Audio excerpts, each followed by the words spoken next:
Alrighty, jeg er tilbage, og i dag der vil jeg snakke om søndagens kampe i NFL. Jeg vil prøve at gøre det forholdsvis kort som muligt. Jeg skal prøve at se, om jeg kan gøre det interessant. Det kan godt være, at nogen ikke mener, at det er helt godt nok, det jeg laver, men jeg bliver ved. Og så kan det være, at jeg bliver bedre. Nu må vi se. Jeg burde, som sagt, som altid, have taget mandagens kamp med, især den her mellem Tampa Bay og Carolina, men jeg kan opsummere det meget godt. Vind eller forsvind kamp. Der er ikke mere at sige om den kamp.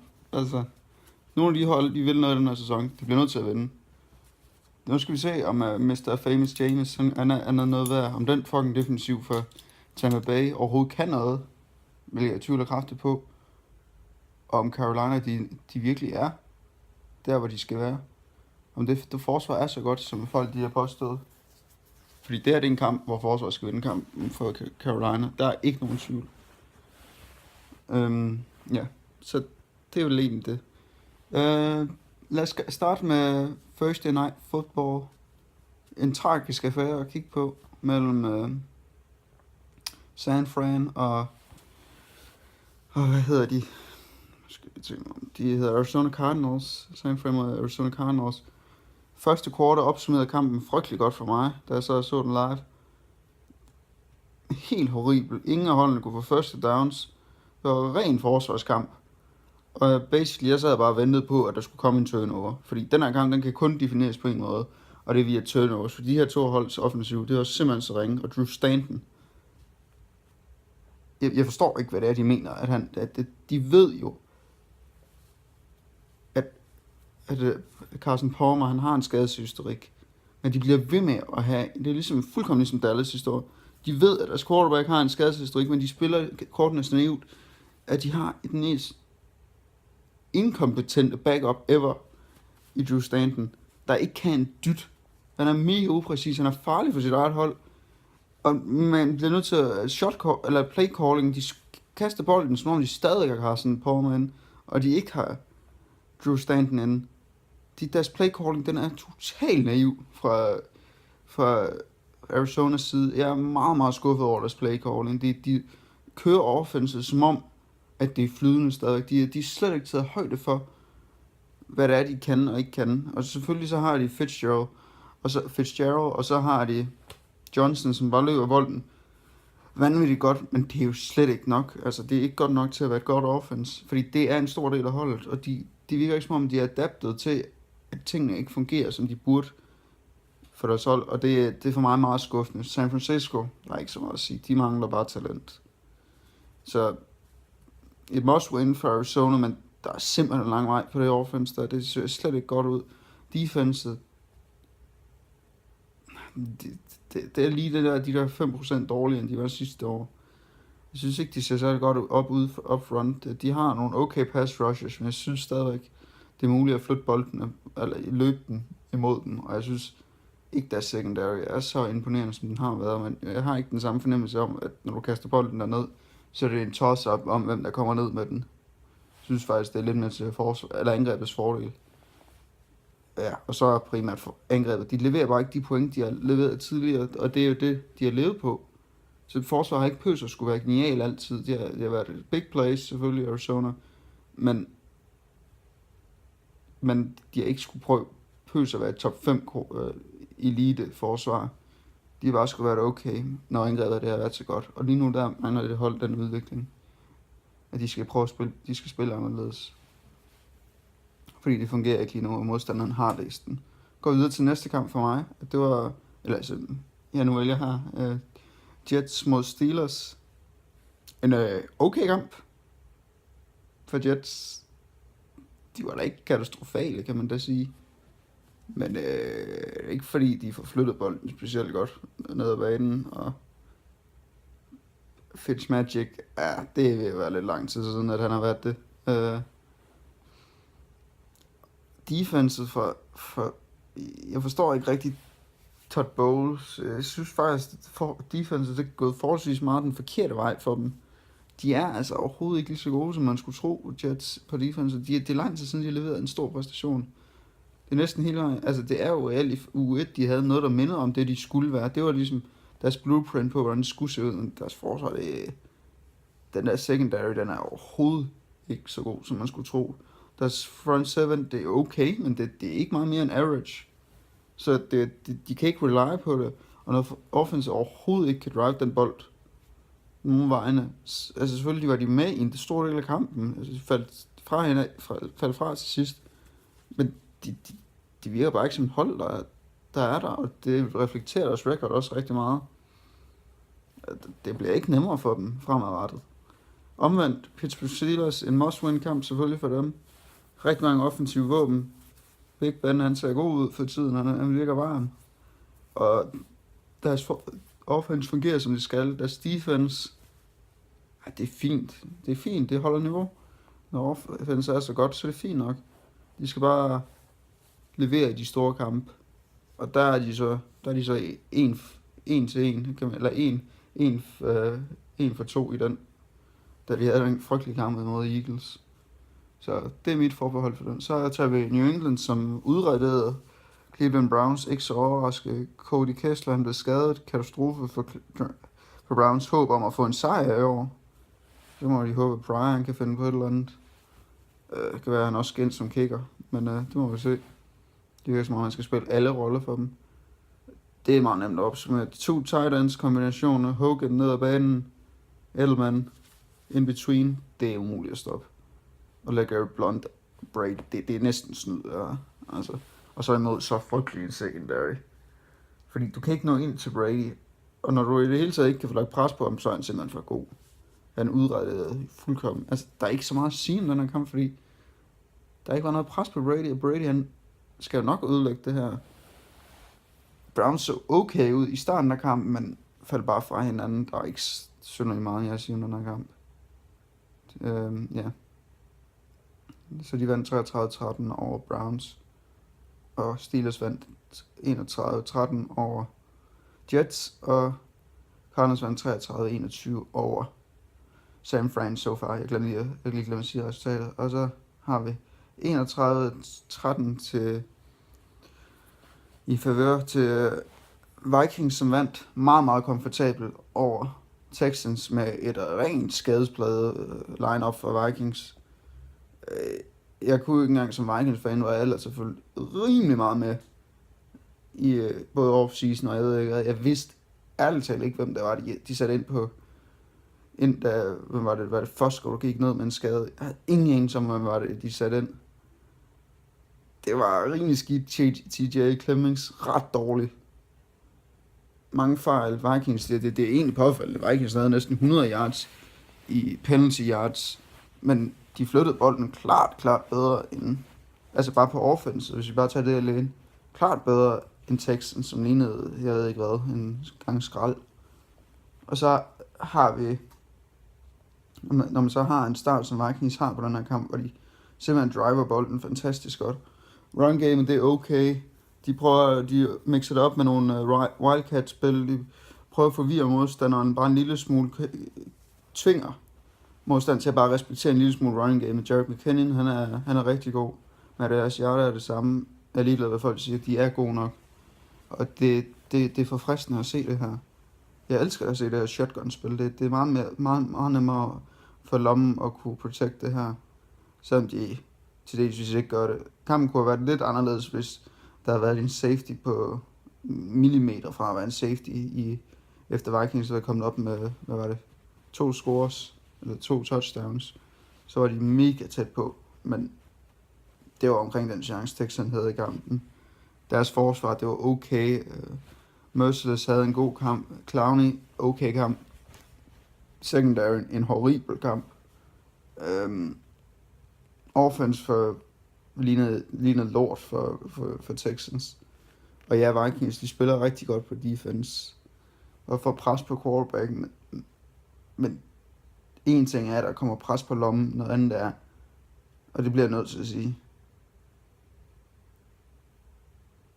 jeg er ikke sikker på, at de har fat i den rigtige quarterback her. Det er jo simpelthen så ringe, der også Weiler. Altså det er simpelthen han er så langsom til at få kastet en bold, og han skal hele tiden have fødderne på det rigtige sted. Han kan ikke lave nogen throws off balance, og det bliver du nødt til, eller så bliver du nødt til at komme ud af lommen. Så må han lære at gøre det, så bliver han nødt til det.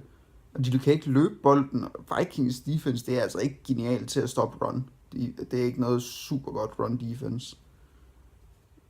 De varierer ikke i deres spilkald, og det skal være et stort spil, for at det til slut skal fungere for dem. Og selv når Xavier Rhodes giver nogle håbløse penalties op, altså, der er altså ikke meget at snakke om.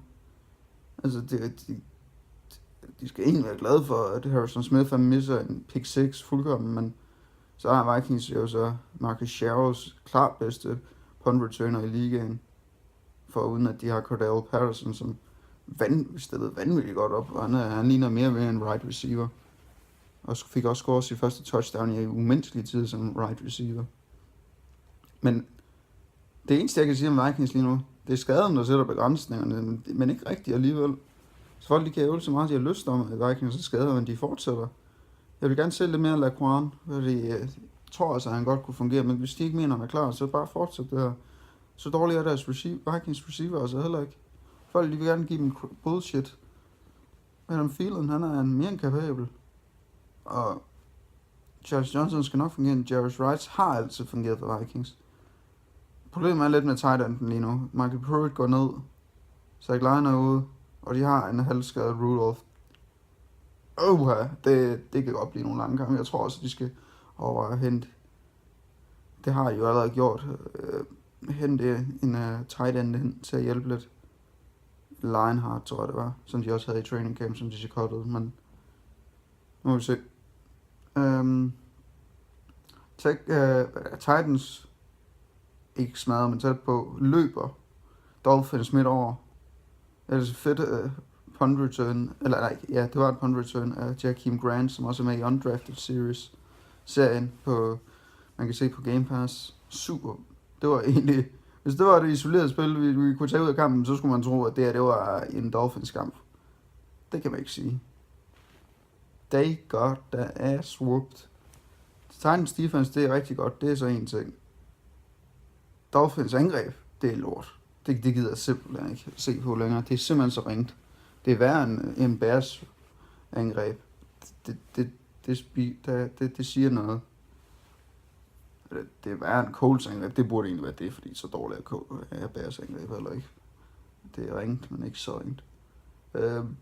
Men Titans basically dominerede på begge sider af bolden. Løb bolden lige ned i halsen på Dolphins. Der er ikke så meget at sige om den kamp. Det var simpelthen, det var for ensidigt. 30-17. Næste kamp. Lidt chokerende resultat. Detroit Lions, de vinder 24-23 over Eagles, som i starten af kampen blev fuldkommen domineret af et suverænt run game. Dejlig play calling for Lions. 3 suveræne drives til back-to-back touchdowns, så det stod 21-10 ved pausen, som jeg husker det. Carson Wentz så fin ud. Det var ikke hans skyld, de tabte den her gang. Det kan jeg ikke sige på nogen måde. Han så fin ud. Han gjorde sit job. Jeg elsker deres små. De laver ligesom Vikings. Så laver de små skridt ned ad banen, og så tager de på et eller andet tidspunkt et lidt større play. Men de bruger så ham her på en anden måde, end de gør for eksempel Sam Bradford. De bruger ham i run option, og han selv beholder den. Jeg elsker det. De har simpelthen et triple option nærmest kørende. Super fint offense. Rimelig op tempo. Defense var ikke der, hvor det skulle være i dag fra Eagles side. De blev simpelthen bolden blev simpelthen løbet ned i deres hals. Det var simpelthen for ringt. At du kan lade Golden Tate, som ikke for alt i verden overhovedet ikke har fungeret. Men det var jo egentlig bare et no-show af Eagles defense i første halvleg. De fik mere styr på det i løbet af kampen, da de fik taget nogle af de store spil ud af, og fik lagt noget pres på den lomme. Der var ingen pres på, okay pres på på hvad fanden er det nu, han hedder? Detroit's quarterback, når jeg helt hjemme nede. Ja, der er lige en klap, der gik ned der. Lige 2 sekunder, kan jeg finde ud af. Hvad filen var det, jeg ledte efter? Ja, Matthew Stafford, det er bare mig, der frøvler lidt rundt. Matthew Stafford, han gjorde det rigtig godt. Reddick, han havde en super kamp i første halvleg. Jeg synes, han så rigtig, rigtig god ud. Så han var en game changer som en hybrid mellem en receiver og en running back. De blev simpelthen moslet ud i første halvleg. Fik de mere styr på det, kom tilbage i kampen og foran. Håbløs turnover af Eagles. Basically, hvor de egentlig er ved at rende tiden ud og tvinge timeouts ud. Vanvittigt turnover at lave. Men det er NFL. Og så lige pludselig, så kan de godt blive bag bolden i Lions, efter de stort set, hvad de har fået 1 og 2 eller converted 2 tredje downs i hele anden halvleg. Så går de ned og scorer, og en short summary, Darius Slay laver et kæmpe play og intercepter på det næste spil. Carson Wentz, som egentlig leverer en okay bold, men Aguilar, han ligner altså det er problemet, jeg har med Aguilar, han er altså ikke nogen god receiver. Så Lions tager en meget uventet sejr her. Ret skuffende, at Lions ikke kan lukke kampen. Det er fint nok, rigtig fin anden halvleg, men det er meget skuffende måde at tage på. Så tager vi Bears mod Colts. Mystisk kamp. Jeg kan ærligt talt ikke sige så meget, fordi jeg gad knap nok at se den. Trods alt kan der Colts vinde sådan en kamp. Så vidt jeg kunne se for kampen, så var det en Bears, der egentlig havde rimelig styr på kampen, og så mere eller mindre Colts, der kommer tilbage til sidst. Man kan sige, for Colts held, så er det jo, at Bears defensiv, den er simpelthen så depleted, at de kan jo ikke lægge pres på den elendige O-line, så jeg går i hvert fald ud fra, og det er også det, jeg kunne se i hvert fald, at de kunne få lov til at kaste bolden lidt, og de kunne også få lov til at løbe bolden. Så det var en eller anden mere en offensiv, end det var en defensiv kamp, det her. Jeg kan ikke sige så meget, jeg har desværre ikke set så meget af den. Så havde vi en meget besynderlig kamp mellem Baltimore Ravens og Washington Redskins. Den er svært lidt at kommentere på, fordi Baltimore har fuldkommen styr på den her kamp, men de bliver ved med at skyde sig selv i foden. Katastrofen er, at Steve Smith senior bliver skadet. Rigtig, rigtig ærgerligt. Jeg kunne ønske ham alt det bedste, men hvad er det, Ravens er gang i? Det anden kamp i streg, at de egentlig burde kunne have fået noget ud af det her, men håbløse turnovers. Vanvittigt, den der lorteregel er med at bolden, når den ryger ud bag endzone, bliver fumblet ud i en endzone, så får det modstanderens hold, som egentlig lige, sådan det giver ingen mening, det der med, at når den ryger ud bag endzone, så man så får bolden, som dem, der egentlig er forsvaret, fordi det giver bare ikke nogen mening, men det er jo sådan, det er. Mystisk regel, det er hvad det er. Men de havde alle chancer, de forbipasserede dem, og det er hvad der sker for Ravens. De fungerede egentlig fint nok offensivt. Forsvaret gjorde, hvad de skulle. Men det må altså også sige, at Redskins, de er dødheldige med det her. De var ærligt talt ikke gode. Det må altså gå ind under heldige kamp. Og den har man altså ikke så mange af i sæsonen, så jeg vil ikke sige, at jeg vil bygge særlig meget momentum videre for det her kamp. Et halvt stort slag for Ravens med Steve Smith. De mangler altså lidt, og det er det, jeg mener med, at de kan sagtens være en contender, og hvis de kommer med i playoff, så skal de nok steppe op, men de skal altså lukke sådan en kamp her. Redskins er ikke sådan noget særligt godt hold. Du skal kunne lukke imod det her hold. De laver fejl, Redskins. Og det er bare meget skuffende, det her. Og så, hvad fanden er det, Tristan har gang i? Altså, deres offensive coordinator, som også blev fyret efter kampen. Men Terrence West, deres running back, jo fuldkommen Redskins defense op. Og så giver du ham ikke bolden, stort set. Han har, 10-12 carries, 100 yards. Hvorfor giver du den ikke bare videre til ham? Han er on a roll. Giver den stort set ikke til ham. Han er frygtelig. Så det var nærmest Trashman, han var en lige så stor skurk, som Baltimore var for sig selv. Ellers, det kan jeg godt forstå. Det er satme dårligt. Og hvorfor Elvand tog så lang tid om at få ham ind til Terrence West, det forstår jeg heller ikke. Så havde vi en stor kamp i den her uge for mig. Falcons, som vinder. Redskins vandt 16-10. Så har vi Falcons, som vinder 23-16 imod Broncos på udebane. Her fik vi at set, hvad der vil sige en rookie quarterback. Hold kæft, det var skidt. Nej, Paxton Lynch, han fik en ass-whooping der, også fordi enten så er det Atlantas pass rush, som endelig er kommet i gang, eller så er det på grund af de skadede spillere, de havde spillende på O-line, fordi der var hele tiden pres på lommen. Plus at Falcons, der var ikke meget no-flight zone over secondaryen fra Broncos i dag, eller i går. De manglede, de fik lagt okay pres på, men de kunne altså ikke stoppe det her dynamiske angreb. Og det er det, der er tricky med Atlanta, det er, at du skal både stoppe et run game med Devonta Freeman, men du skal også have stoppet ham, når han går ud som receiver, altså holde ham accountable. Og det, de gjorde vanvittigt godt, det var for linebackersne til at skulle stille sig op i mand-til-mand opdækning. Ikke, som egentlig ikke, fordi at bolden så skal derud, men lige så meget for, at de ikke er med nede i banen til at blokere, skal vi sige, intermediate throws. Så de kunne hele tiden bevæge bolden, og forsvaret var aldrig nogensinde locked inde. De havde ikke vanvittigt mange chancer for at lave de store plays. De fik lavet nogen, men deres receivers er rigtig gode. Atlantas, og de kunne hele tiden flytte bolden, fordi at Broncos defensiv hele tiden skulle bevæge sig rundt og justere til deres tone. Og det er altså også i høj grad noget at gøre med, at de kommer ud på den måde, de gør, og får scoret hurtigt. Og at Denvers offensiv overhovedet ikke kunne flytte bolden. Hverken run game, det var også på grund af field position. Og scorens er der betydning, og Paxton Lynch lignede altså en eller anden, jeg ved ikke, hvad han så på den bane, fordi han var helt rystet til sidst. De burde nærmest have taget Chase Daniels ind til sidst. Det var tragisk at se på. Så en kæmpe sejr for Falcons, som ser rigtig god ud. Så har vi Bengals, som bliver udrettet med 28-14 på udbanen imod Dallas. I Dallas forsvar, de så for en gang skyld gode ud. Ezekiel Elliott og Dak Prescott fortsætter.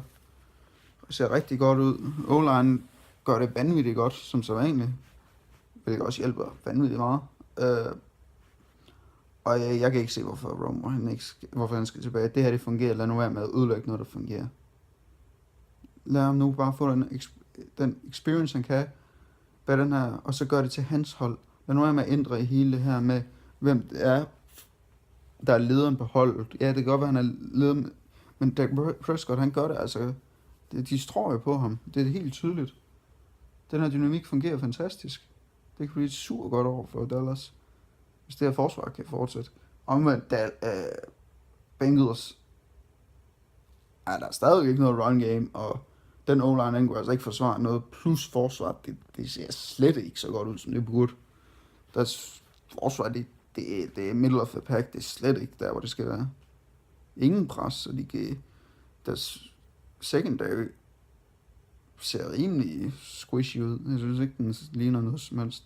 Så jeg synes, det Bengals, de kommer også meget flat ud til den her kamp, og de responderer slet ikke på Dallas' scores. Så meget skuffende for Bengals. Så har vi San Diego i den her sæson, der taber til ærkerivalerne for Oakland Raiders med 34-31. Eller Oakland Raiders vinder 34-31. Skråstreg, at Oakland Raiders, de laver store spil. Deres defensiv, den holder ingen vand. Og hvis man skal opsummere det, San Diego finder en vej at tabe på, fordi hold da, hvordan de ikke kunne få noget ud af det her, det forstår jeg ikke. De kan flytte bolden hele tiden, der er masser af yards at hente i secondaryen for Oakland. Joe Bosa gør det godt for dem, og jeg ved ikke hvad. Alt burde kunne lade det her lade sig gøre. Men Chargers, de lukker altså Oakland ind i den her kamp. Den her gang, den kunne have lukket, hvis de kunne finde ud af at holde den på den der 4. 2, hvor de så kaster den, og de burde jo godt vide, hvem de kaster den til. Michael Crabtree eller Amari Cooper. Men sådan er det. Sådan er NFL. Men at de så bagefter går ud og får møbler på den måde, af at de bliver nødt til at tage det der field goal, de burde komme ned i den red zone, eller i endzonen, det er vanvittigt, de ikke kommer derned. Og så på sådan en måde at smide det hele væk, jeg kan simpelthen ikke forstå det. Jeg gider næsten ikke at snakke om det, når man kommer, fordi ja, det er fint af Oakland, det er sindssygt mange point, de lukker ind, men det er simpelthen forringet det her. Den her kamp skulle jo minimum være i overtime. Det er sådan lidt et fluke win i min verden. På samme måde som jeg har det med Washingtons sejr. Det er ikke en, der gælder højt i min bog. Så har vi Bills, som vinder 30-19 over Rams. En fin kamp for Tyrod Taylor. Ingen af holdene kunne... De var okay. De kunne flytte bolden nogenlunde mod hinanden, begge hold. De føltes meget hen ad vejen. Men så kom der en rigtig, rigtig skidt interception imod Rams, som bliver til en pick 6. Helt hvad filen er det hernede. Skal jeg lige huske, hvad den der Rams quarterback, jeg glemmer hele tiden. Case Keenum, man laver en rigtig, rigtig skidt interception til sidst. Som han spiller ellers okay, Case Keenum. Gurley, han er stadig lidt work in progress. Jeg synes ikke, de forser det helt vildt med ham. Jeg synes ikke, de bruger Austin særlig godt, og der er bare ikke nogen receivers, der er værd at snakke om på det hold. Men de prøver at gøre det til et Gurley show, men det fungerer bare overhovedet ikke. Det lyder fandme også dumt at sige Gurley show. Det er sådan noget helt andet. Keenum laver den der frygtelige interception. Bills spiller som de skal. Vinder. Lukker kampen. Bum. Ikke så meget. Gør lige lidt kort her nu til sidst. Den sidste kamp. Green Bay dominerer fuldkommen hele kampen imod New York Giants, som jeg ved ikke, hvad jeg skal sige om New York Giants. Men kampen ender 23-16 til Green Bay. Giants, de kunne kun flytte bolden, og Odell Beckham Jr. fik bolden. Deres forsvar lavede nogle store picks mod Aaron Rodgers, som egentlig ikke spillede nogen særlig god kamp. Han lavede nogle rigtig dårlige kast. Så faktisk ikke særlig gode ud. De burde, og det har jeg imod Green Bay. De går væk fra deres running game. Deres running game fungerer. Brug det nu. Det er faktisk ikke så dårligt run game, de har, men de bruger det ikke, når det virker. Det er som om, de bliver fokuseret på at få Aaron Rodgers i gang. Hvad nu et hybrid offensiv? Det må de selv bestemme. Men Giants offensiv, jeg ved ikke, jeg skal sige, de har ikke noget run game. Og det skal også høre med til den her kamp. Giants pass rush. Jeg kalder det et pass rush. Det så pinligt ud. Deres secondary, jeg ved ikke, hvor lang tid de holdt dem i live, men deres pass rush kunne ikke en skid, og Green Bay's O-line trumlede. Altså, det er ikke bare almindeligt, at en O-line, der spiller en god kamp, det er fuldkommen ownage, altså hvor de kører midt over og dominerer dem fuldkommen. Intet at snakke om for front seven for Giants. Minimal pres, og det var alt for nemt for Rodgers at komme ud af lommen. De var ikke engang disciplineret i, hvordan de rusher, når de endelig kom igennem. Det siger noget om, hvor ringe det stod til. Men de havde en chance til sidst, men hvor Green Bay fumbler den til allersidst i kampen, men der får de den ikke samlet op. Den her kamp, den burde have været lukket, og scoren er totalt misvisende for kampens forløb. Green Bay burde have vundet med 25-30 point. Og jeg er en Vikings-fan. Det siger alt. Giants, der er uendelig lang vej tilbage. Jeg håber, du kan lide den her video, og vil tjekke andre ud på min YouTube-channel. Vi ses.